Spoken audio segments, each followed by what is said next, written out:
Hi friends, అందరికీ నమస్కారం. అంజలి కథలకి స్వాగతం.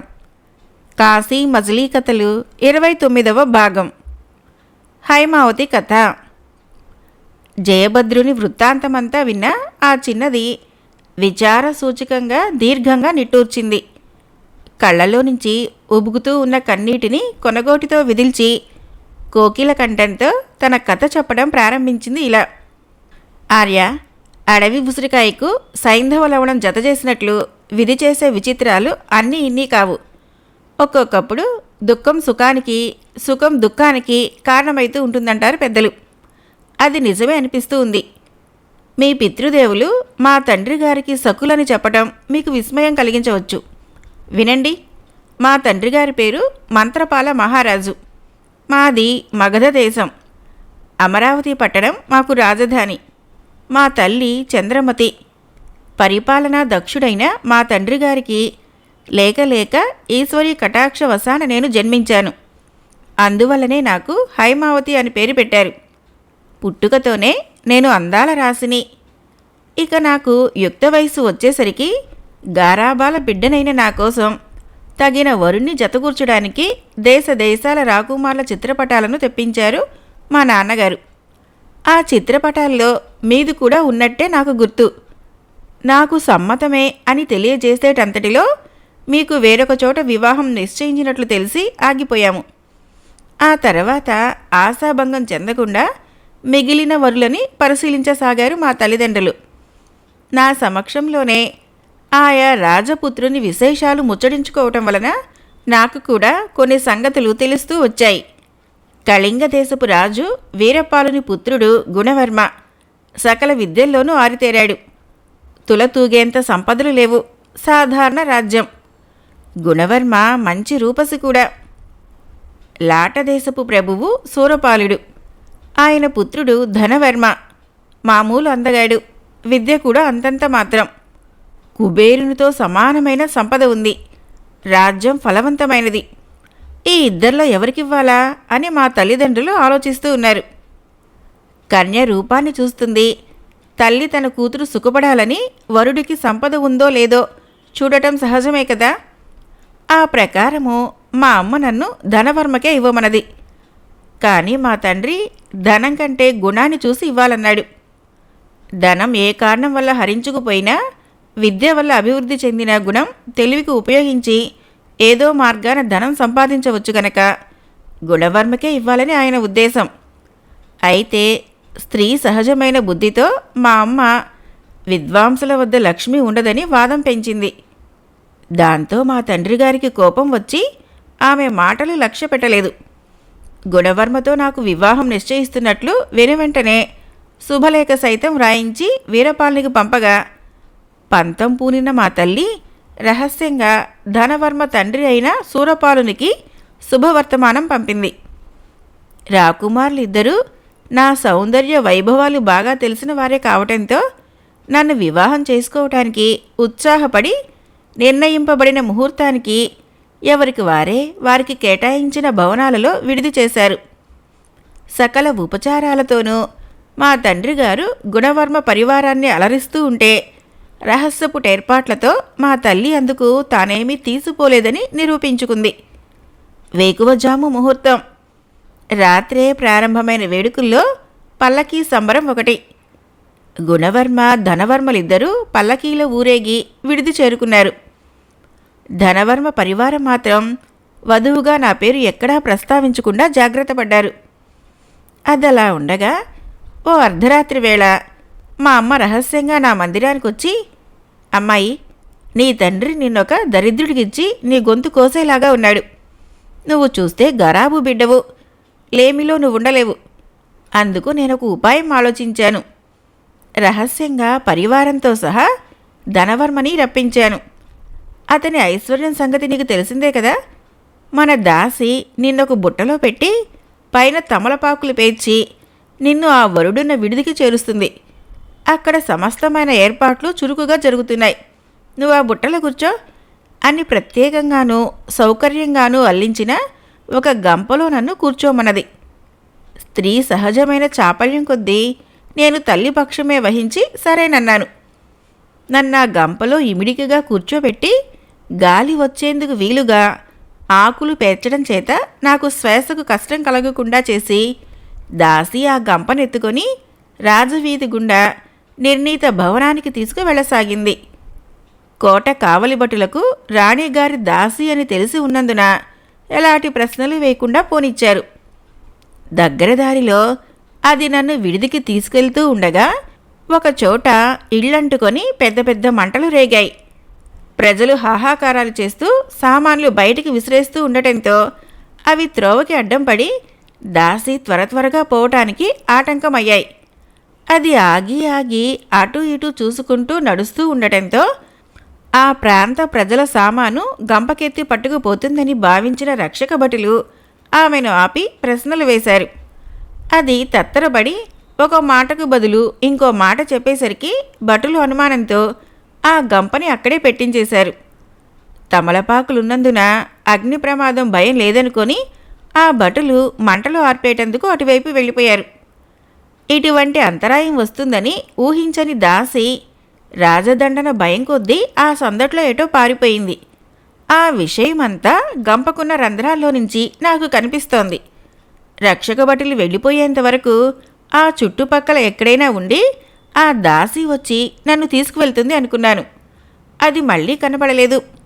ఈలోగా గుర్రాల మీద సంచరిస్తూ ఉన్న కొందరు పురుషులు ఆ దారిన పోతూ గృహస్థులు వీధిలోకి విసిరిన సామాన్లలో బరువైనవి పెట్టెల్లాంటివి తమతో పాటు మోసుకుపోసాగారు. బరువుగా ఉండటంతో నా గంప కూడా వారి చిక్కంలోకి వెళ్ళిపోయింది. వాళ్ళు దొంగలని ఆ తర్వాత నాకు తెలిసింది. అయితే అగ్నిజ్వాలలు ఎక్కువై అందరూ వాటిని ఆర్పే ఆతృతలోనే ఉండటంతో రక్షక భటులు వారిని పట్టించుకోలేదు. వారి సంభాషణ ఇలా సాగింది. మనం వచ్చిన వేళ మంచిది సుమి. ఇళ్ళు అంటుకోకపోయి ఉంటే పెళ్లివారు అంత అశ్రద్ధగా ఉండరు. అప్పుడు వారి పెట్టెలు ఇంత సులభంగా మనకి చిక్కేవా? అసలు ఇళ్ళంటుకున్నది వాళ్ళ వేడుకల వలనే కాబోలు. ఏ చిచ్చుబుడ్డి రవ్వో తగిలి ఉంటుంది. పెళ్లి సమయంలో ఇలాంటి పరధ్యానం మామూలే. మన వేషాలు చూస్తే పెళ్లివారమని అనుకుంటారు తప్ప దొంగలని ఎవరైనా అనుకుంటారా? రాణిగారి సత్రంలో పెళ్లివారికి విడిది ఇచ్చినట్లున్నారు. ఇంతకు ఎవరో ఏమిటో. ఈ సొత్తు అక్కడిదే. అవునుగాని వారిని చూస్తే భాగ్యవంతుల్లాగే ఉన్నారు. ఈ పూటో రేపో పెళ్లి కాబోలు. ఆర్భాటాలేం లేవేం? అందరూ ఖర్చుదారి మనుషులే ఉంటారా ఏం? కానీ వరుడు మహా చక్కని వాడేనోయ్. మనము పెళ్లికొచ్చిన రాజబంధువులు మనగానే నమ్మేశారు. ఎవరికో ఏమీ తెలియనట్లుంది. ఇంతకీ మనల్ని తరుముతూ రాజభటులు రారు కదా. నీకా భయం అక్కర్లేదులే. 10 యోజనాల దూరం వచ్చాం. పైగా ఇది అడవి. ఈ దారి మనకు అలవాటు గనక తేలిగ్గా రాగలిగాం. సరే, అయితే తెల్లవారిపోకముందే ఈ పెట్టెలు విడగొట్టి సొమ్ములు పంచేసుకుందాం. అందర్నీ ఇక్కడ నిలవమని కేకబెట్టు. వాళ్ళు ఒకరికొకరికి సంకేతాలు అందజేసుకొని అంతా అక్కడ గుమిగూడి గుర్రాల్ని ఆపారు. పెట్టెలన్నీ ఓ చోట చేర్చారు. ఒక్కొక్కటే ఊడదీసి వాటిలోని సొమ్ములు రత్నాలు రాసులుగా పోసి పంచుకోసాగారు. బుట్ట సందుల్లో నుంచి నాకు అంతా కనిపిస్తోంది. అప్పుడు నాకు ఏమనిపించిందంటే, లోకంలో ఎవ్వరైనా సరే తన ప్రజ్ఞ చేతగాని ఉత్సాహం చేతగాని శక్తి చేతగాని ఏ ఇతర సహాయ సంపత్తుల చేతగాని దైవఘటనని అతిక్రమించలేడు అని. ఆ సమయంలో నా అవస్థ ఊహించవలసిందే తప్ప చెప్పనలవి కాదు. ఎలాగో ధైర్యం వహించి ఒంటి ప్రాణంలో ఆ బుట్టలో ఒదిగి ఉండగా నన్ను అక్కడికి గుర్రం మీద తెచ్చిన రౌతు గుర్రాన్ని అక్కడ కట్టివేసి బుట్ట దింపి ఒక చివరన పెట్టెలు పక్కగా చేర్చి ఎటో వెళ్ళాడు. ఎంతకూ రాలేదు. రత్నాల పంపకంలో తల మునకలై ఉన్న రౌతులకు నేనున్న ఆకుల గంప పట్టించుకోదగినదిగా కనిపించలేదు కాబోలు. నేను మొండి ధైర్యంతో మెల్లగా ఆకులని ఆదలించి మూత పక్కకు తోసి బయటికి వచ్చాను. అటూ ఇటూ చూసుకుంటూ ఆ నిర్జన అరణ్యంలో కొంతమేర నడిచాను. నన్నెక్కించుకుని వచ్చిన రౌతు సర్పం చేత కరవబడినట్లున్నాడు. ఒకచోట మరణించి పడి ఉన్నాడు. ఆ దొంగలేమయ్యారో ఏ దిక్కుకు పోయారో గాని నేను పట్టిన అడవిదారిలో కొంత దూరం సాగాక విలువైన వస్త్రాలు గల పెట్టెలు తినుబండారాలున్న బుట్టలు కనిపించాయి. దీనిని బట్టి ఆ అరణ్యం దొంగలు సొమ్ము పంచుకోవటానికి వీలుగా ఉపయోగించుకుంటున్నారని నాకు అర్థమైంది. నాణ్యాలు పంచుకొని చిరిగిపోయేయి, అశాశ్వతమైనవి వదిలేసిపోయుంటారు. ఏమైతేనేం, నాకు ఆకలి తీర్చేటందుకే అవి అక్కడ ఉన్నాయనిపించింది. అవి తిని కొంత సేద తీరి కొన్ని మూట కట్టుకొని ఎదురుగా కనిపించిన ఒక దారి వెంట వెళ్ళసాగాను. ఇంతలో పులి గాండ్రింపు వినేసరికి భయపడ్డాను. క్రూర మృగాలు సంచరించే అడవిలోకి నేను రావటము, ఆపదల పాలబడటం, ఇదంతా కల, నిజమా? దైవమా, నీదే భారం అని దైవధ్యానం చేసుకుంటూ అంతవరకు వచ్చిన నాకు పులిగాండ్రు మళ్ళా వినిపించగానే గుండెలు జారి మూర్చబోయాను. మళ్ళీ తెలివి వచ్చి తెప్పరిల్లేసరికి పులి బాణం దెబ్బకు చచ్చిపడి ఉన్నది. నన్నా క్రూర మృగం బారి నుంచి రక్షించింది ఒక ఆటవికుడు. జంతువులను పోలినట్లుగా మిడిగుడ్లు, కూరపళ్ళు, నల్లని ముఖము, వెళ్ళు బాణాలు ఉండటం వలన మనిషిని గ్రహించాను. అతడు నన్ను కూడా చంపేస్తాడేమోనని భయం కూడా కలిగింది. కానీ నా ప్రాణం కాపాడినవాడు నన్నెందుకు చంపుతాడు? పైగా నాకు రక్షణ కల్పించాలనుకుంటున్నాడని నాకు ఆ తర్వాత అర్థమైంది. నేను భయపడుతున్నానని అతడు గ్రహించాడు కాబోలు. 2 అడుగులు వెనక్కి జరిగి అంత స్పష్టంగా లేకున్నా మన భాషలోనే నన్ను ఏ ఊరు, ఎక్కడా అంటూ ప్రశ్నలు వేశాడు. వాడు మాట్లాడే 10 మాటల్లోనూ 1 2 తెలుస్తున్నాయి. అర్థమైనంత వరకు మీకు చెప్తున్నాను గాని ఆ ప్రాకృతపు మాటలు వికృతంగానే ఉన్నాయి. అందువలన సారాంశం మాత్రమే మీకు వివరిస్తున్నాను, వినండి. నా ఊరు పేరు చెప్పినా వాడికి అర్థం కాలేదు. నాది కూడా ఒక అడవి అనే అనుకున్నాడు. మా నగరానికి చేర్చమని ధనం ఇస్తానని అన్నప్పుడు ధనం అంటే ఏమిటని ప్రశ్నించాడు. అప్పుడు వాడొట్టి మృగతుల్యుడు అని గ్రహించాను. నేను మూటగట్టి తెచ్చిన మధుర పదార్థాలు కొన్ని వాడికి తినమని ఇచ్చాను. అవి నాగరీకులు చేసినవని తెలియక వాడు ఇవి ఏ చెట్టుకు పండిన పండ్లు అంటూ ప్రశ్నించాడు. ఆ చెట్లు చూపించమన్నాడు. నా విలువైన పట్టు వస్త్రాలు చూసి, ఈ ఆకులెంత మెత్తగా ఉన్నాయి, ఇలాంటివి మా అడవిలో లేవు అన్నాడు. అన్నిటికంటే ముఖ్యంగా నేనిచ్చిన ఆహారం తిన్నాక వాడి ఆనందనాట్యం చూసి తీరాలి. వాడు వేసిన గంతులు ఏమని చెప్పను? అంత కష్టంలో కూడా నాకు ఎంత నవ్వు వచ్చిందో చెప్పలేను. వాడికి పిల్లలు లేరని, భార్య ఉందని, అడవిలో దొరికే పండ్లు, పచ్చి మాంసము తింటారని చెప్పాడు. మా ఊరి ఈ ప్రాంతాల్లోనే ఉంది, తీసుకువెళ్తాను, వస్తావా మా ఇంటికి అని అడిగాడు. అడవిలో మృగాల బాధ భరిస్తూ ఉండే కంటే ఏదో ఒక ఆశ్రయంలో ఉండటం క్షేమమని ఆలోచించి అలాగే వస్తానన్నాను. దారిలో ఆ ఋష్యశృంగ సమానుడు, ఇందాక నువ్విచ్చిన పండ్లు మరికొన్ని ఇవ్వవా అని అడిగాడు. నాకు వాడడిగిన తీరుకు జాలి కలిగి నా దగ్గర మిగిలి ఉన్నవన్నీ అతడికిచ్చేశాను. నిజానికి పులివాత పడకుండా నన్ను కాపాడిన ఆ పుణ్యాత్ముని రుణం ఏమిచ్చి తీర్చుకోగలను? కొంత దూరం వెళ్ళాక, నువ్విక్కడ ఉండు, నేను కొట్టిన పులి మాంసంతో తిరిగి వస్తాను. వట్టి చేతులతో ఇంటికి వెళ్తే నా పెళ్ళాం గయ్యాళిది, నన్ను బాధిన ఆశ్చర్యపడక్కర్లేదు. అదీగాక పులి మాంసం కంటే పులి చర్మము చలికాలంలో వెచ్చగా ఉంటుంది. అది వదిలి వచ్చేశానని ఇప్పటికి గుర్తుకు వచ్చింది అంటూ వెనుదిరగపోయాడు. నేను భయపడుతూ అతన్ని వెళ్ళవద్దని, ఇక్కడ మృగాల బాధ ఎక్కువ గనక నన్ను అతని ఇంటికి చేర్చాక మళ్ళీ వెళ్ళి మాంసం తెచ్చుకోమని చెప్పాను. అతడి చేతిలో ఉన్న ధనుర్బాణాలు చూసి అడవి మృగాలు దరిదాపులకు రావటం లేదు. అయితే తాను పులిని కొట్టినట్లు తన భార్యకు చెప్పవద్దన్నాడు. నేను తలూపాను. కొంత దూరం తీసుకువెళ్ళి తాటాకులతో కప్పిన ఒక డొంకను చూపించి అదే తన ఇల్లు అన్నాడు. అక్కడ వేలాడుతున్నవి, పరిచి ఉన్నవి కొన్ని చర్మాలు తప్ప ఇంకేమీ లేవు. పైగా దుర్వాసన, కంపు. నిమిషమైనా నిలవలేక యువతలికి వచ్చేశాను. కడుపులో వికారం మొదలై డోకోబోయాను. నాకు జబ్బు చేసిందేమో అనుకుంటూ ఒక వెదురు బొంగులో దాచిన తేనె కొంత తెచ్చి ఇచ్చాడు. ఆకలిగా ఉండటం వలన ఆ తేనె సేవిస్తూ ఆ కిరాతుడు చెప్తున్న వృత్తాంతాలు వింటూ ఆలోచించడం మొదలుపెట్టాను. ఇంతలో మృగంలాగా ఉన్న ఒక భీకర మానవాకారం అక్కడికి వచ్చింది. అది అతడి భార్య. మాంసం తీసుకురాలదేం అని అడిగింది.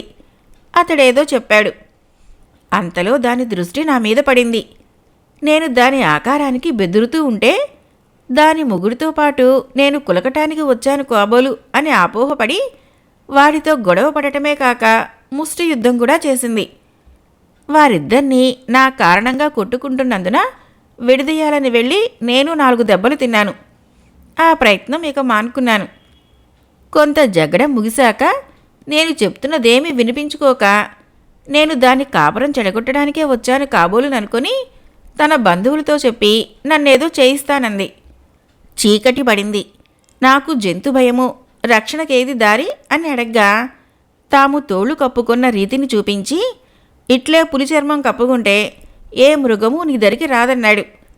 తన భార్య కళ్ళు దాగి అలా అరుస్తోందని రేపు అదే వస్తుందిలే, నువ్వు నిద్రపో అని ఓదార్చాడు. దుర్గంధపూరితంగా ఉన్న ఆ చర్మం కప్పుకొని అవస్థ పడలేక అటూ ఇటూ కదులుతూ ఉంటే అది 10 మంది యమకింకరుల్లాంటి వారిని వెంటబెట్టుకుని వచ్చింది. నన్ను వారికి చూపిస్తూ నా కాపురం పడదోయటానికి వచ్చిందిదే అంది. ఆ క్రూరులు నన్ను నానా విధాలా నిందిస్తూ దాని పెనిమిటితో, ఓరి, కులము మర్యాద విడిచేసి మరో దాన్నుంచుకొని పెళ్ళాన్ని చావగొడతావా? కులంలో నీకు తప్పు పెట్టిస్తాం, నువ్వు తీసుకువచ్చిన దీని సంగతి ముందు చూస్తాం అంటూ అరిచారు. నన్ను అమాంతము అన్ని వైపులా నుంచి లేవనెత్తి భుజాల మీదకెత్తుకొని వేగంగా పరుగు తీస్తూ ఈ నూతులోకి విసిరేసి చావు అంటూ కేకలు పెట్టి అంత వేగంగానూ వెళ్ళిపోయారు. తదుపరి వృత్తాంతం మీరెరిగిందే అని తన కథ ముగించింది. మణిసిద్ధుడు తరువాయి కథ పై మజిలీలో ఇలా చెప్పసాగాడు. శిష్య విను. జయభద్రుడు హైమావతి వృత్తాంతమంతా విని చాలా ఆశ్చర్యపోయాడు. దైవ సంకల్పం ఎంతో చిత్రమైనదని, మానవుల సంకల్పాలు వెర్రి ప్రయత్నాలని అనుకున్నాడు. ఆమె మీద అతనికి ప్రేమ జనించినా మనస్సు తెలుసుకోకుండా తొందరపడరాదని నిర్ణయించుకున్నాడు. హైమావతి, సూర్యప్రతాపం అంతకంతకు ఎక్కువైతోంది. ఇది క్రూర మృగాలు సంచరించే అరణ్యం. రాత్రి ఈ అడవుల్లో నడయాడటం ప్రమాదం కనుక వడివడిగా నడిచి చీకటి పడకముందే ఏదో ఒక జనావాసానికి పోవలసి ఉంది. సుకుమారివైన నువ్వు ఇప్పటికే చాలా అలసి ఉన్నావు. ఇక నువ్వు నడవటం కష్టం. నా భుజాల మీద కూర్చో, నిన్ను తీసుకువెళ్తాను అన్నాడు. ఆర్య, నేను మీకంత శ్రమనివ్వజాలను. దేవుడిలా నన్ను ఆ పాడు నూతిలో నుంచి ఉద్ధరించారు. అందుకు ప్రతిగా ఏమిచ్చి మీ రుణం తీర్చుకోగలనా అని ఆలోచిస్తున్న దాన్ని మరింత శ్రమ పెట్టదలుచుకోలేదు. మీ అడుగులో అడుగు వేసుకుంటూ నడుస్తాను అన్నది ఆ చిన్నది. సరేనని ఒక దారి పట్టారు ఇద్దరు. మాటలైతే గంభీరంగానే చెప్పింది గాని నడవలేక ఆయాసపడసాగింది. దారిలో అక్కడక్కడ అలుపు తీర్చుకుంటూ చెమట తుడుచుకుంటూ సాయంత్రం దాకా ఏదోలా అతని వెంట చాలా దూరం నడిచింది. ఒక్క ఊరైనా తగలేదు వారికి. చూస్తుండగానే పొద్దుపోయింది. జంతువుల అరుపులు వింటూ ఎలా తెల్లవారుతుందో ఈ రాత్రి అని బెదరసాగింది. భయం వద్దు, నీ ప్రాణాలకి నా ప్రాణాలు అడ్డం వేసి ఈ రేయంతా మేలుకొని అయినా నిన్ను కాపాడతాను అని భరోసా ఇచ్చాడు జయభద్రుడు. భయపడుతున్న దానిలా ఆమె అతన్ని కౌగిలించుకుంది. అతడు కూడా ఆమెను ఓదారుస్తున్నట్లుగా ఆమె వెన్ను ఎడమచేత అదిమి ముఖానికి ముఖం దగ్గరగా చేర్చాడు. ఇద్దరి హృదయాల్లోనూ మన్మథ భావ పరంపరలు చెలరేగాయి. కాని ఒకరైనా ముందుగా తమ నోటితో ఆ భావాన్ని మాటల్లో వ్యక్తపరచరైతిరి. అక్కడే ఉన్న ఒక రాతి పలకనే తల్పంగా చేసి తన తొడమీద తలబెట్టుకొని నిద్రపొమ్మని హైమావతితో అన్నాడు జయభద్రుడు. అలా రాత్రి త్వరగా తెల్లవారింది. ఉదయం లేచి చూసేసరికి వారి దాపుల్లోనే జీను కట్టిన గుర్రం ఒకటి మేస్తూ కనిపించింది. అది హైమావతిని గంపతో సహా ఆ అరణ్యంలోకి తీసుకురావటానికి కారణమైన గుర్రమే. దాన్ని గుర్తుపట్టింది హైమావతి. అది చనిపోయిన రౌతిది. అంటే అతని కర్మానికి అతన్ని వదిలేసి దొంగలు వెళ్ళిపోయారు కాబోలు. ఈ గుర్రం ఇంకా అడవిలో తిరుగాడుతోంది అంది. ఇద్దరూ దాన్ని అధిరోహించారు. అడవిలో తిరుగాడిన అనుభవము ఆ గుర్రానికి ఉండటంతో అది ముళ్ళడొంకలు అడ్డదిడ్డంగా పెరిగిన పొదలు సైతం లెక్క చేయకుండా వాయు వేగంతో అడవిని దాటించి తీరైన రహదారి పట్టి అతి స్వల్ప సమయంలోనే ఒక గ్రామానికి చేర్చింది. అక్కడ ఒక చోట బస చేసి భోజనానంతరము విశ్రాంతి తీసుకుంటూ ఉంటే బ్రాహ్మణులు కొందరు దేశాటనం చేస్తూ వివిధ ప్రాంతాల ముచ్చట్లు చెప్పుకోవడంతో వారికి నానా దేశాల విశేషాలు తెలిసే అవకాశం అనుకోకుండా లభించింది. వారి మాటల ప్రకారము అమరావతి నేలే మంత్రపాలుడు తన కూతురు హైమావతిని వీరపాలుడు పుత్రుడైన గుణవర్మకిచ్చి వివాహం చేయాలని నిశ్చయించి సుముహూర్తంలో వైభవంగా కన్యాదానం చేసినట్లు, అయితే చిత్రపటంలో చూపిన హైమావతి ఆమె కానే కాదని అల్లరి పుట్టినట్లు, కొట్లాట జరిగినట్లు తెలిసింది. తర్వాత హైమావతి ఎక్కడున్నదో గాలించమని మంత్రపాలుడు భటుల్ని నగరం నలుమూలలకి పంపించాడు. కానీ ఆమె జాడ తెలియరాలేదు.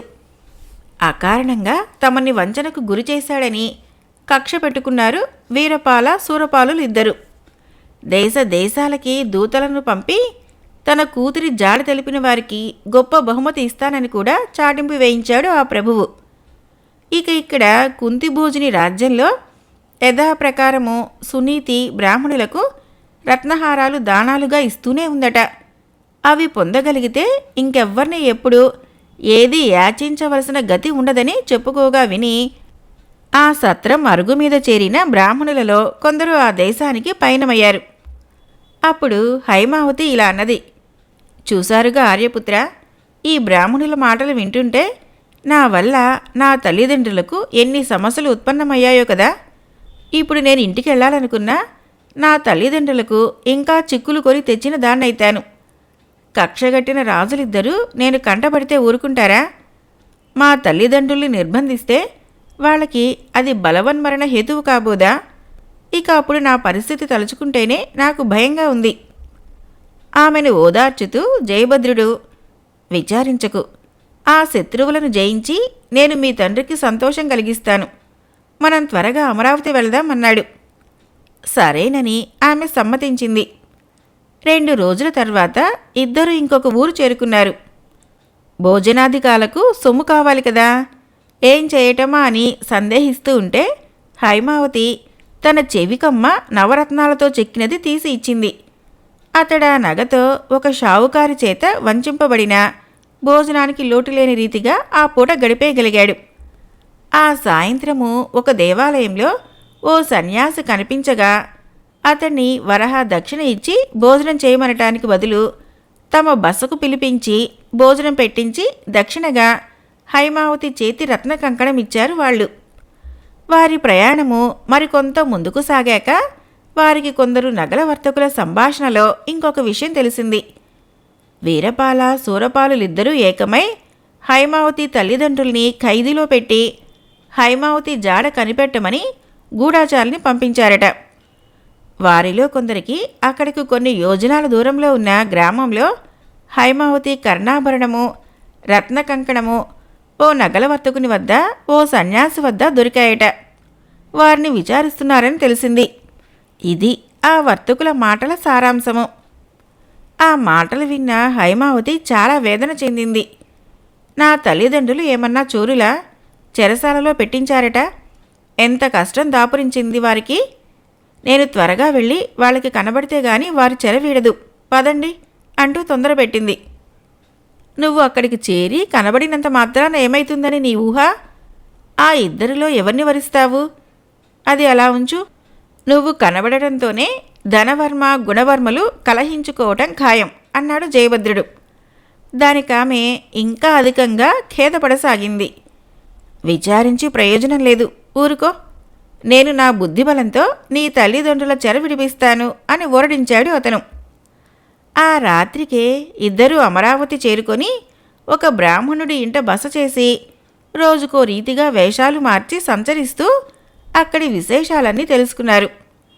జయభద్రుడు రాజసమ్మతమైనట్టిది గౌరవనీయమైనది అయిన వేషం వేసుకుని ధనవర్మ గుణవర్మలు ఉండే మందిరాలకి తరచుగా వెళ్తూ క్రమంగా తన విద్యా పాటవంతో వారి మైత్రి సంపాదించాడు.